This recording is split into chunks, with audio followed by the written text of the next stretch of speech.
And welcome to the Water Cooler, everybody. I'm David Brody. We're glad you're with us today. It is Tuesday, March 9, 2021, and Democrats on Capitol Hill are on the verge of passing the final COVID economic stimulus bill.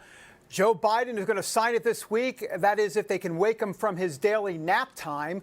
We're talking $1.9 trillion, with many of the dollars not even going toward anything to do with COVID. It will receive zero Republican support. But you know who is happy about this bill? Hey, let's give it up for the inmates of America.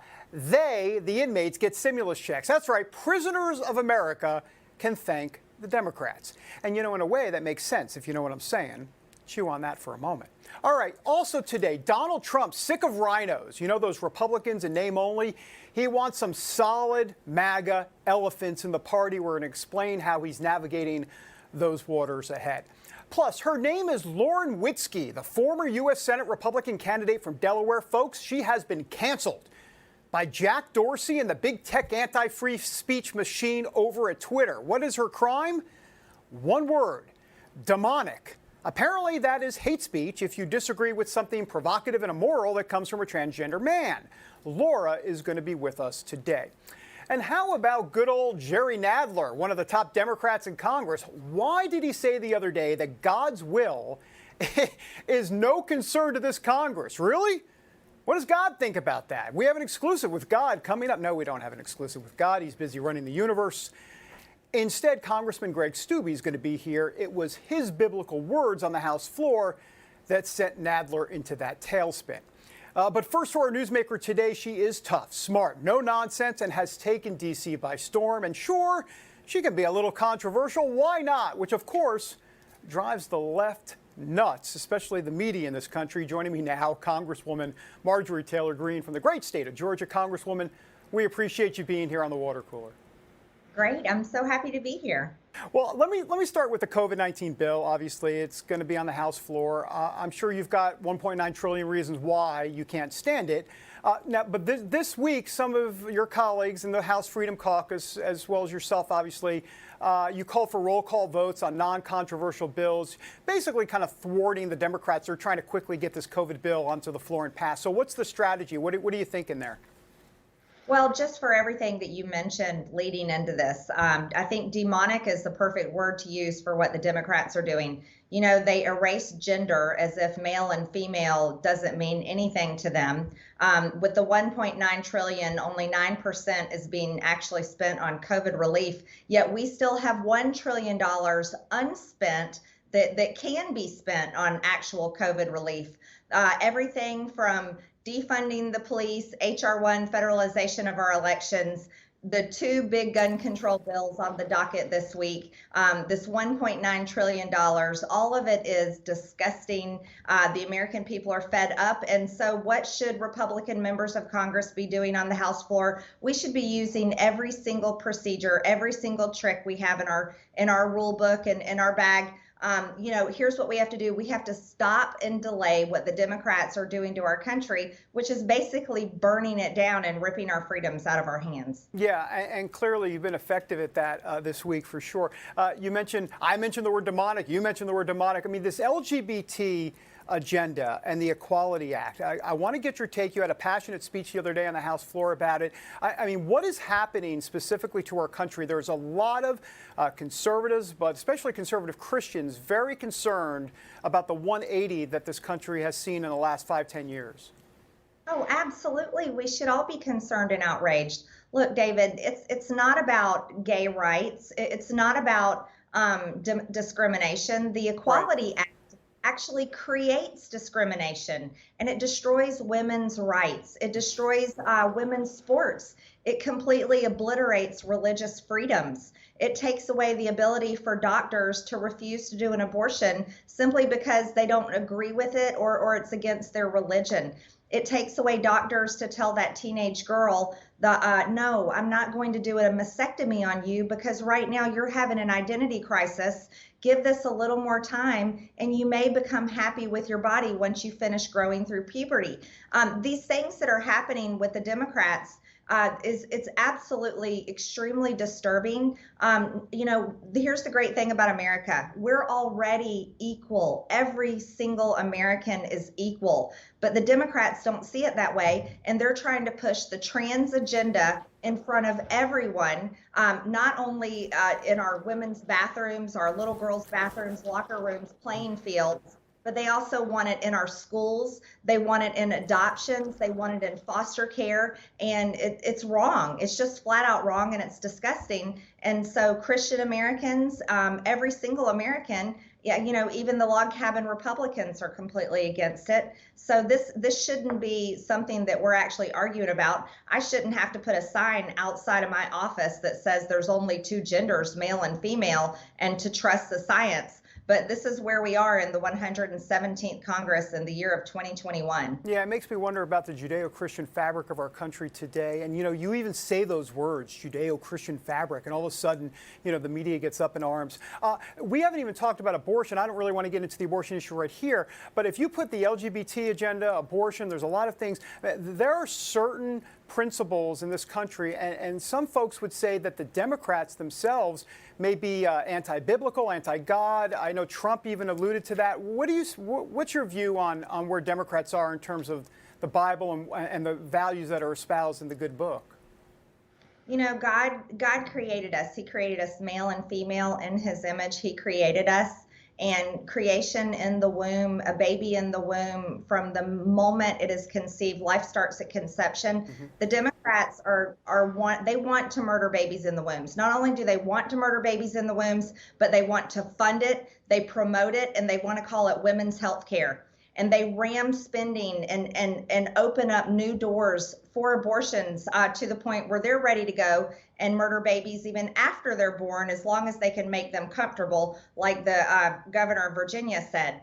Yes, this is completely anti-God. It's anti-biblical. It's anti-creation. It's anti-everything. So Democrats can't sit there and praise God and say, "In God we trust," and say that Jesus loves the little children and support abortion. Yeah, and just so that's why I want to clarify. You were saying anti-God as it relates to their policies on abortion. Is that what you're saying? Yeah, policies on abortion, policies as far as policies as far as self-defense. They want to take away our gun rights. It's anti-God in every single way.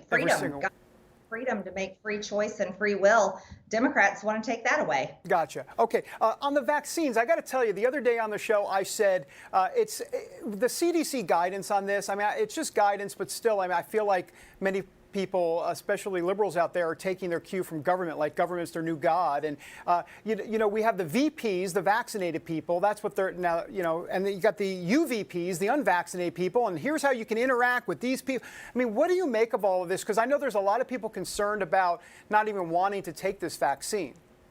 Absolutely, it should be a choice. It's freedom, and it's having these two classes of citizens. Basically, the ones that have taken the vaccine, and then the supposed bad people that haven't taken the vaccine. I would be one of those people in that classification of citizens. It's because myself, probably you, and many others, we feel healthy enough to trust our own immune systems to survive COVID. And with over 99% of people under the age of 65 surviving COVID, I think my odds are pretty good, and I'm willing to take that gamble. And the government has no right to tell me or anyone else that I'm required to have a vaccine, to fly on an airplane, to go in restaurants, to buy and sell in the marketplace for my children to attend school, or any other freedom and right that I have. The government needs to get out of our business and allow us to be completely open and make decisions for ourselves with our health. So it's ridiculous where they're going with this. Yeah, unlike the liberal media, I won't put words in your mouth. So I just want to clarify. You're saying you're not going to take the vaccine. That's your choice, and you're not going to take it at this point. I fully believe it's everyone's choice, and I don't think I need the vaccine. I'm 46 years old. I'm not in the high risk group. I'm perfectly healthy, and I have full confidence in my immune system to naturally defeat COVID-19 as far as long as God is willing. Yeah, and I can tell you this, you channel a lot of folks out there who actually feel very much the same way, Congresswoman. Let me ask you about immigration, and then we got to wrap. What a crisis at the border. And here, newsflash, let me think. So if the Biden administration has a certain policy that says, come on in, well, what do you think people are going to do? They're going to come on in. I mean, I want to get your take as to what's happening at the border, Congresswoman.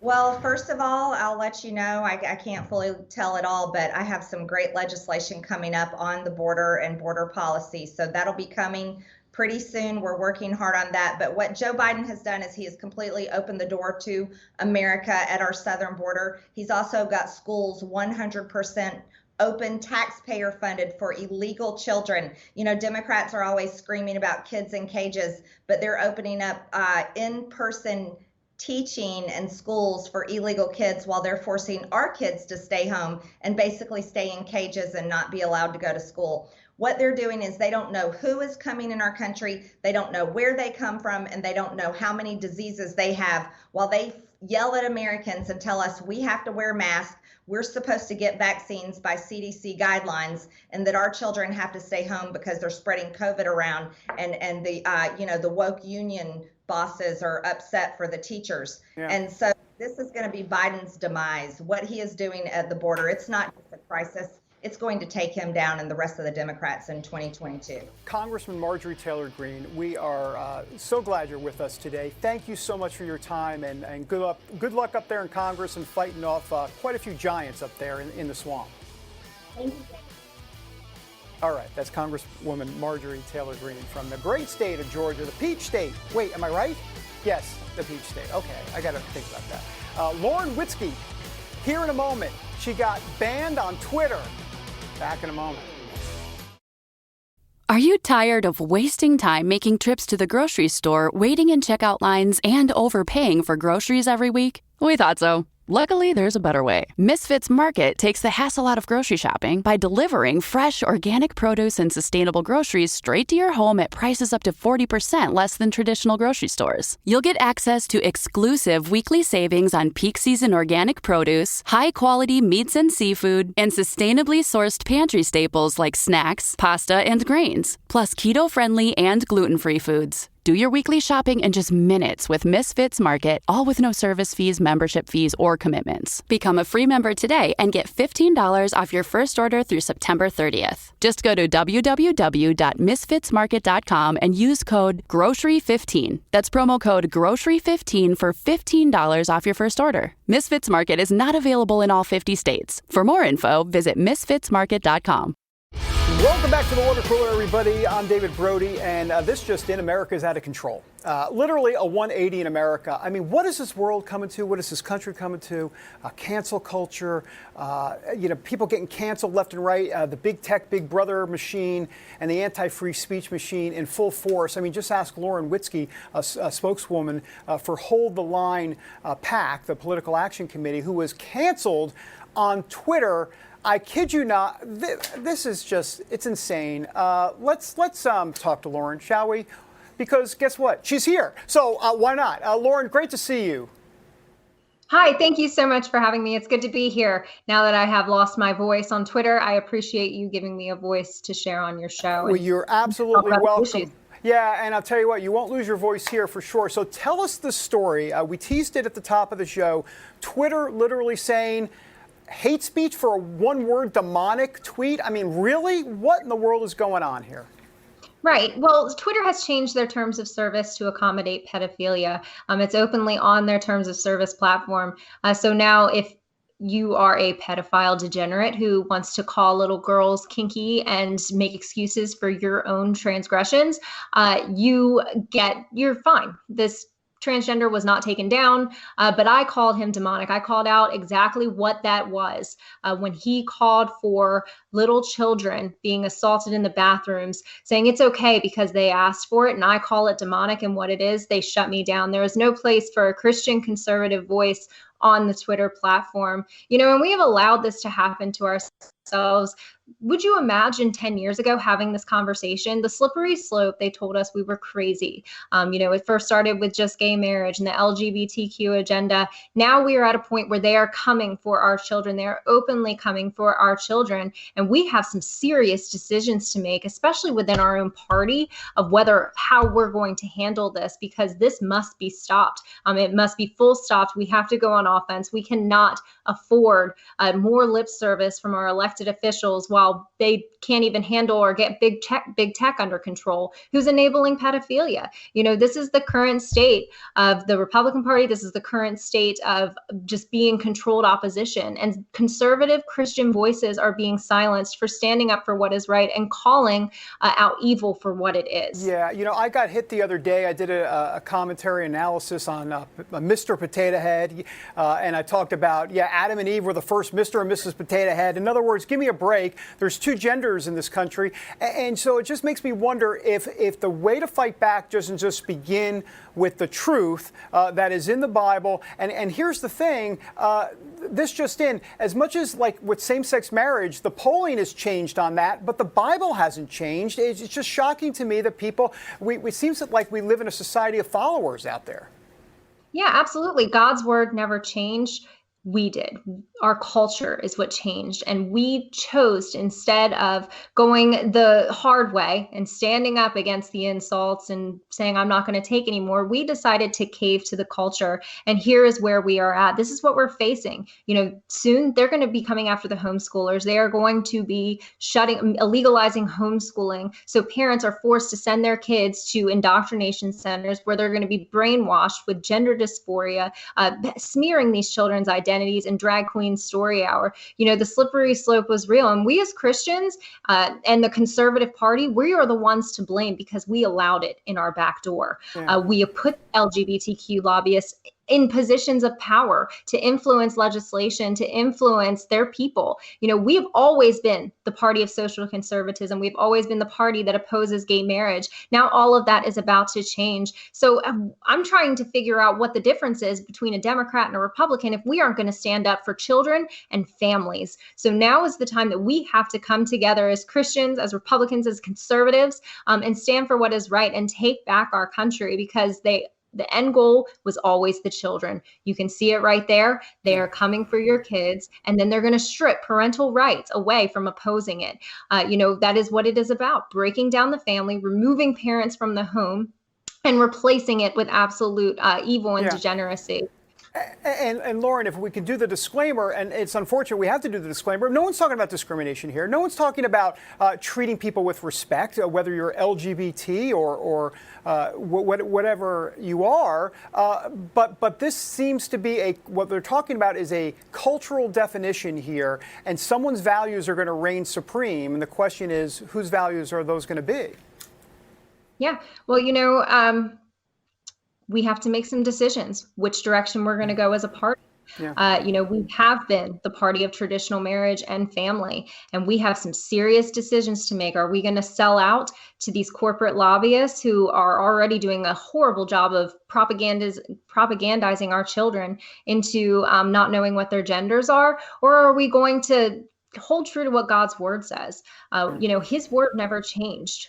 We changed and we compromised. And this is where it's gotten us, and in case you haven't noticed, we're losing. So, I want to encourage other people to hold their elected officials accountable. And if they choose to not fight for us and fight for families and fight for children, then they must be replaced and they must be removed immediately. Lauren, I want to end where we began, which is what happened to you on Twitter. So how did you find out specifically? Would you go to Twitter, or did someone tell you, or how did that happen? And then what's the deal with Twitter at this point? Have you tried to appeal the decision? How does that even work? Yeah, so I tried to appeal the decision. My account was shut down when I called the transgender pedophile demonic. And I appealed it because they shut me down for hateful conduct, is what they said it was. Well, they turned it down. They said, no, your account is hateful conduct. We are going to keep you shut down. Mm-hmm. So it's gone, but they can silence my voice, but I will not stop fighting. I do run a PAC. I am focused on electing Republican candidates who will fight for us, who will go on offense on these issues to stop the left from taking away our rights as families, taking away rights as parents. So, that is what I'm focused on doing. And that is how I'm going to win. All they did was tick me off, and I will not stop fighting. Well, good for you. We got 20 seconds or so. We're all for free speech. So the question is, how do people follow what you're saying? If they can't find you on Twitter, but that doesn't mean they can't find you out there. What's the best way for them to see what you're saying? Yeah, absolutely. So I'm on Gab at Lauren Witzke DE, just a Delaware symbol on the end. So also you can find my website, www.holdthelinepack.com. Please support our campaign to elect true conservatives into office and fight for election integrity. I will not stop fighting for you. I will not stop fighting for your family. Lauren Witzke, great to have you on the show. Canceled on Twitter, but The Voice clearly not canceled. Thank you again. Appreciate it. Thank you. Thank you. All right. I tell you what, look, she's bold. She's speaking the truth. Oh, that seems to be the theme of the show. Marjorie Taylor Greene, now Lauren Witzke.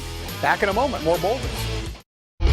Welcome back to the Water Cooler, everybody. This has been a hot show. I mean, hot. I mean, yeah, it's hot in the studio, but I'll tell you what, Marjorie Taylor Greene, Lauren Witzke, I mean, they're bringing it, as they say in basketball, strong to the rack. And our next guest, who we're going to get to in a moment, tell you what, biblically, he was bringing it strong on the House floor the other day. He was starting to read the Bible on the House floor. Why? Oh, I don't know. Maybe because of the Equality Act and the fact that there are just two genders, according to the Bible. Here's some of that. Listen to this. Like most speeches you'll hear on this floor today, I'm going to start with the truth. Deuteronomy 22:5 states, "A woman must not wear men's clothing, nor a man wear women's clothing, for the Lord your God detests anyone who does this." Now, this verse isn't concerned about clothing styles, but with people determining their own sexual identities. It's not clothing or personal style that offends God, but rather the use of one's appearance to act out or take on a sexual identity different from the one biologically assigned by God at birth. In his wisdom, Greg Steube goes on, that's Congressman Greg Steube from Florida, goes on to talk about the issue and, of course, the biblical wisdom behind it. Then that got Jerrold Nadler, one of the top House Democrats, in a tizzy, T-I-Z-Z-Y. I think that's how you spell it. This is what Jerry Nadler. Mr. Steube, what any religious tradition ascribes as God's will is no concern of this Congress. Okay, hold on. God's will is no concern of this Congress? Has he checked the founding documents? All right, I don't want to get into this. Well, actually, I do, because I want to bring in Congressman Greg Steube from Florida. Congressman, great to have you here on the Water Cooler. Thanks for being here. yeah, thanks for having me. Well, I don't know. Why don't you give us your take as to your reason to do that in the first place, to read from Scripture, and then, of course, what your reaction was when you saw Jerrold Nadler come out and talk about God's will has no place in Congress. Well, it was definitely spirit-driven. The day before, I was reading the Bible, and it just so happens that I was on Deuteronomy 22:5. That's where I had left off a couple of days before, and not knowing it, I was reading Tony Evans's commentary Bible, and that's exactly where I had left off. And it was day before the debate on the House floor, and I thought, okay, well, I certainly can't let that go. That is direct, on point. The way that Tony Evans described it, I thought was very appropriate. And so I used that and went from there. And obviously that got a confession from Mr. Nadler that it's certainly the Democrats' will that God not be included and biblical truths not be included in the things that they're doing in this democratically led Congress. And I thought it was ironic because as he said that, I looked up, and unfortunately under the rules, I don't have the opportunity to go back and forth with him or respond to what he said.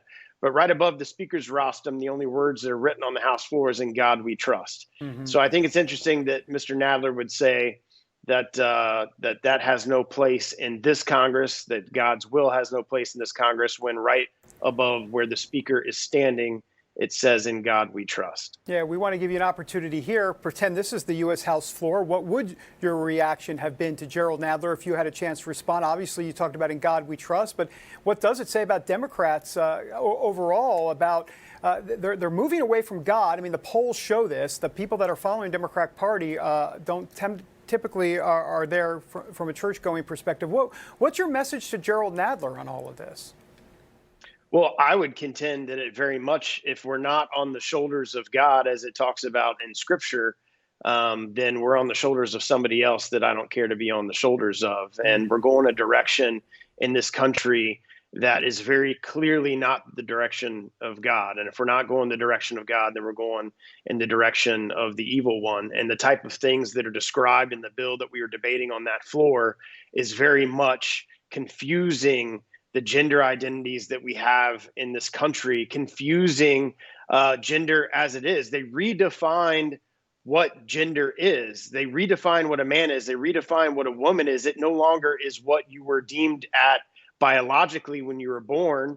It is now what you have identity of, and you can feel as a woman in the morning and feel as a man in the afternoon, and our government's going to recognize whatever identity that you feel at that given time. And that's just not the direction that I believe the majority of Americans think we should be going. I mean, think about this. If this bill were to pass and be signed by President Biden, which he's already said he would sign, that means we are going to have biological men who, quote unquote, identify as women playing in women's sports. We're not only going to have them playing on the soccer field with women and children and young girls in middle school, they're also going to be able to go into their locker rooms. They're going to be able to go into their showers and partake in everything that women's and girls are partaking in athletics.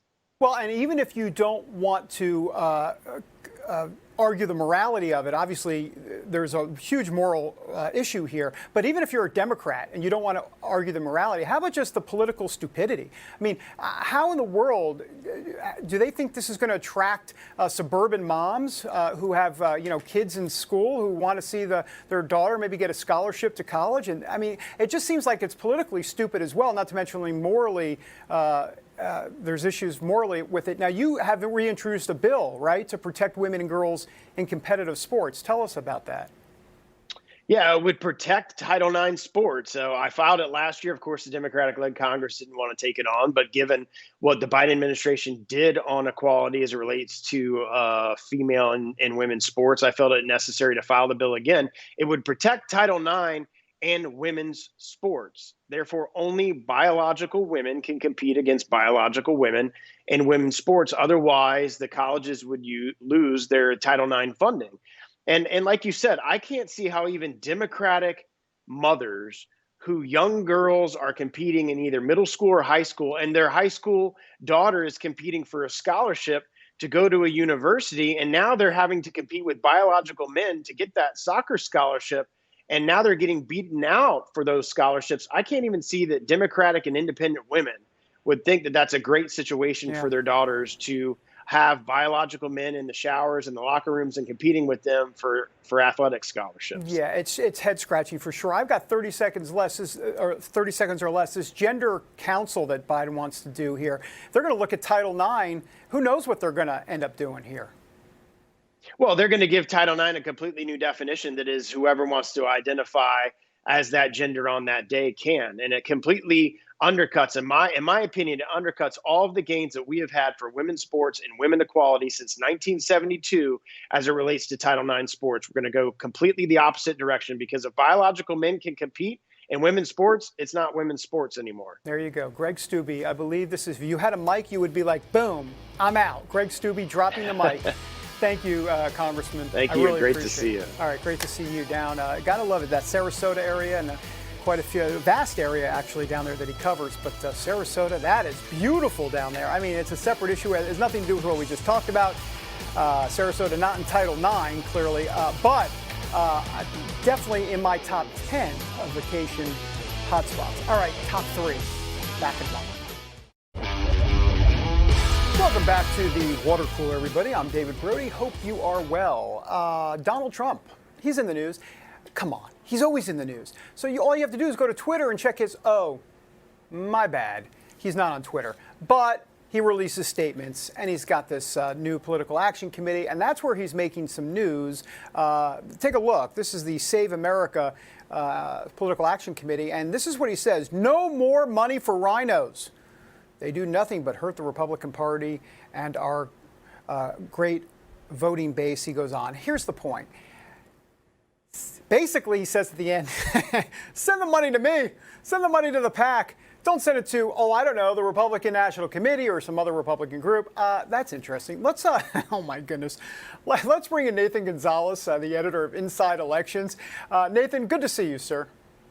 Thank you for having me. The topic just won't go away. It just keeps coming back. No, it won't go away. I mean, talk about unconventional.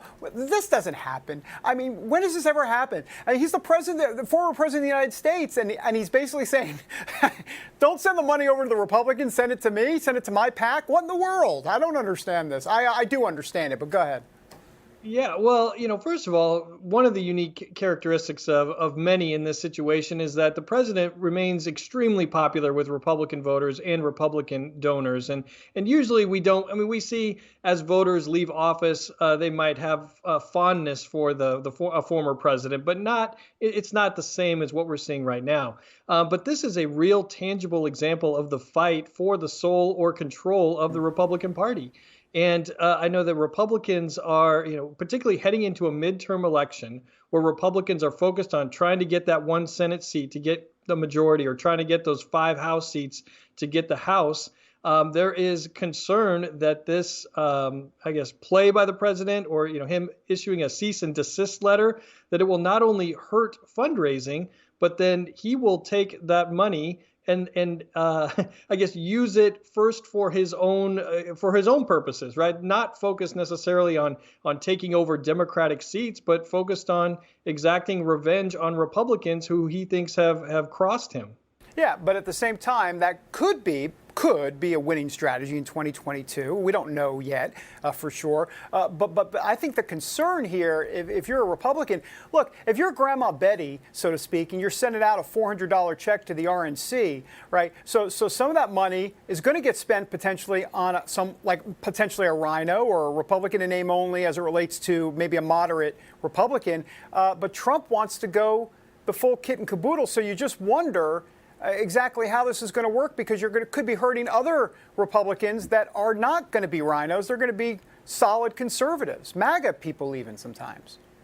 Yeah, well, I think the challenge for Republicans is that they just relying on the Trump coalition, or just relying on Republican senators that the president deems as sufficient in their loyalty. That's not enough to get them to a majority. I mean, look, right now they are short of the majority, and the current coalition of Republicans on the Hill includes people that support Trump and a few that aren't big supporters of him. So Republicans can't afford to be making these distinctions. I think what sort of they're not anti-Trump Republicans, but Republicans that are more focused on the majority and the president and his team, they need each other, because without each other, there's just not a big enough group of voters to win control back of Congress. And yeah, for sure, because and we have a lot more to talk about as we move forward on that as we go to 2022. I want to bring up, speaking of 2022, let's look at the Senate map for a moment. There are 5 Republicans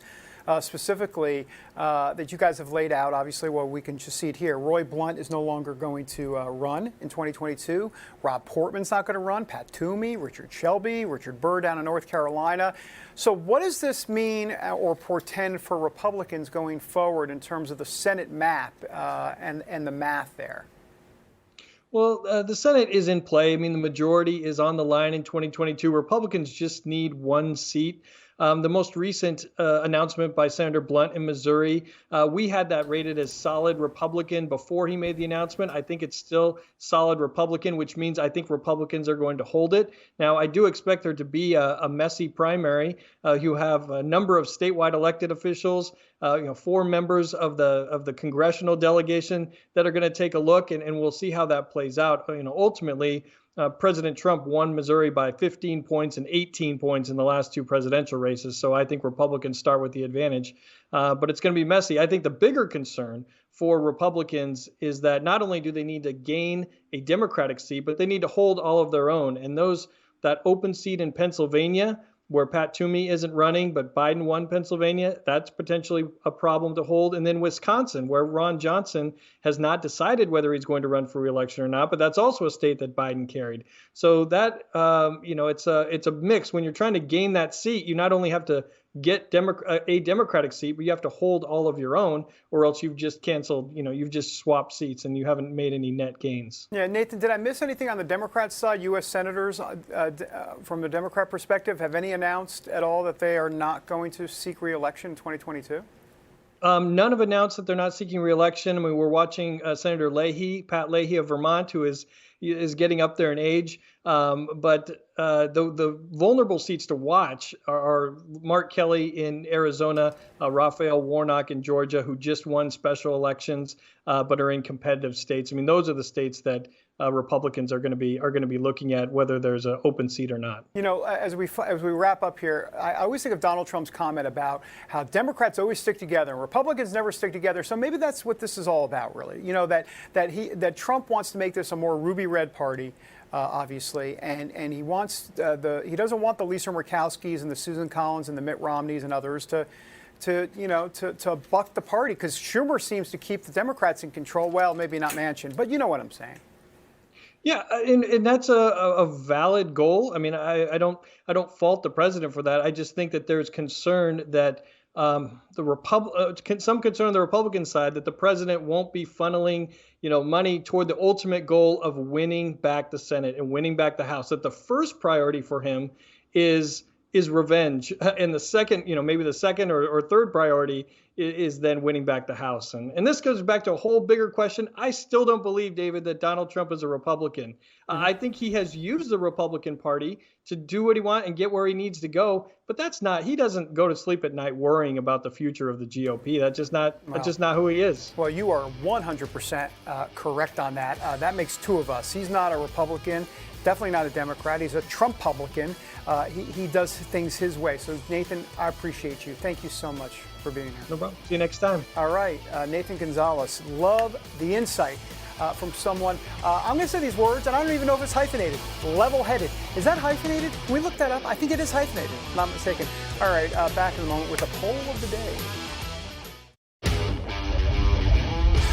Welcome back to the Water Cooler, everybody. I'm David Brody, and time for the last sip. Boy, I tell you what, we've had a good show today, by the way. Let me just say, Marjorie Taylor Greene on the show. We just needed Mr. Green from Clue, and that would have been a whole kit and caboodle show. But let's get on to the last sip, and let's start with the poll of the day. The Water Cooler Poll of the Day. The poll of the day, sponsored by that guy. We should get a sponsor for this poll today, by the way. So here's the question. Is the following statement true or false? It's a very simple question. States that impose strict lockdowns, California, sorry, didn't say that. That was my editorializing, generally had more economic problems than states with fewer restrictions. Well, 53% say that's true. 21% say it's false. And there's that not sure category again. 26% say not sure. How about you become sure? I'm sorry. I'm now lecturing to literally a generic 26% of Americans in the country.